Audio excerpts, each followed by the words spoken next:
So, lessons on partnership. What does it take to choose the right tribe? What does it take to choose the right tribe? The first thing is capital. One of the key errors we made was that we were trying to invest in this huge project using our own money. And the truth is that, excuse me, the truth is that not all business models lend themselves well to bootstrapping. I'll talk about that more soon. Character. What kind of people are we involving in this business? There is a saying that too many spooks or too many cooks spoil the broth. When there are too many people who are not deeply invested, you find you have a problem with carrying on the vision. Competence. They think about the capacity people have to deliver on the assignment. It is said that it is better not to venture into a business that you know very little about and depend on others. We depended on people who are not used to earning money by producing value. They were used to earning money by selling time. 30 days, you get a salary. 30 days, you get a salary. They probably did not have a significant history in delivering entrepreneurial thinking within their organizations. There was no track record there. So competence was a challenge as well. Then commitment. People wanted to get a lot of money out of the venture without investing a lot of money or without waiting out or going through the runway for that investment. Number 5, charisma. The character, not the character, the charisma, the essence of an entrepreneur is someone that pushes, not somebody that must be pushed. Most employees or employee-minded people need to be pushed. So think about this when you are choosing your tribe. Capital. The entrepreneur must convince investors that the problem is worth pursuing. Is the problem good enough to pursue that you can convince people to put money in it? One of the key skills an entrepreneur must evolve is, how do I deliver this assignment without using my own money? And that is, on the one hand, for projects that require huge investments of money. For projects or for problems that need bootstrapping, it's a different line of thinking. You must first of all prove its value before asking people for money. Bootstrapping is a step towards asking people to invest in your vision. Character. Deep trust must be cultivated among the participating partners. It's a long-term journey. Entrepreneurship is a long-term journey, and everyone who enters into that journey must accept the fact that this is what we're going to do. We're going to take the time to do it. We are told of Jeff Bezos and Amazon, who waited 14 plus years to make profit, similar to Alibaba. Right. So a lot of these companies, they kept pushing huge amounts in when they saw the opportunity until it was time to begin to reap. Competence. Partners must have proof of what they've done inside the company or outside of it in order for them to be able to say, I can go step out of my comfort zone and begin to build something for the world. Commitment. We are in the game for the long haul. Few entrepreneurs succeed at first attempt. This must be an underlying philosophy.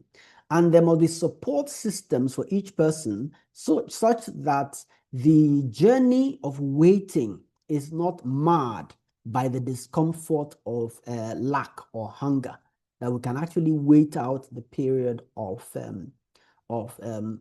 sowing until the harvest. Charisma. I said it before, entrepreneurs do not need to be pushed, they do the pushing. Now, one of the stories I'd like to share with you about the journey we took was the story of when we all decided we are going to sit with an insightful investor, an investor with insights, who was going to basically analyze our idea and determine whether it was worth pursuing. I'll never forget a question he asked us about the project. Now, he made a reference to an existing set of a garden in Accra, Ghana, and asked us a very simple question. Would you be willing to pay money to walk into that place and experience the ambience? The answer was no. And the answer is no, not because the gardens are not a valuable offering, but because within the context of the African consumer market or African consumer landscape, few people would want to part with money just to experience an ambience. It's a different story for an economy where people have solved their fundamental problems. And what Michael Nanasafo pointed us to was the fact that we had not done something called competitor analysis. We had not explored the market. We had not asked questions about why this model was not succeeding. And this is a typical problem for entrepreneurs. Somehow in our minds, we think that we are the brightest. We have something new. Nobody has thought about this. We fail to realize that there's really nothing new under the sun. We fail to realize that there is a reason why people have not rushed into that business, especially when the barriers to entry are low. Now, we fail to realize that we cannot be the first people to have thought about that business, and we need to really explore why other people did not succeed before we begin to put our energy, time, and money into it. So he called our attention to that, but we didn't quite listen because we still felt somehow we must have been right. The second story is the second component of this conversation on character is trust is the currency of business. In many ways, we needed to build trust before, sinking money into these diverse ventures. I have talked about competence and the fact that when looking for partners, we must ask people for their track record in terms of entrepreneurial thinking. Entrepreneurial thinking means there are things I have done without being told to do them, even in the workplace. If you are able to consistently create and innovate, do things without being told, you're likely to have an entrepreneurial mind. And that entrepreneurial mind is essentially what gives you the fundamental basis to say, I can try something out myself. Commitment is strong presence and deep probing.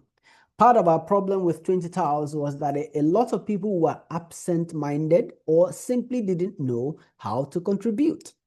So they were either absent from meetings or they would just allow the few of us who were deeply invested, 2-3 of us, to kind of take the decisions. And of course, that also called attention to the fact that too many cooks spoil the broth. You do not need 12 partners. You do not need 12 directors. You can think about your partnerships as a small group of 2 to 3 people who make the decisions, even if you need to find another 2 to 3 people who fund the project. So it's important that people are deeply invested. They have a strong presence and they have capacity and the concern necessary to deeply probe the ideas and the decisions.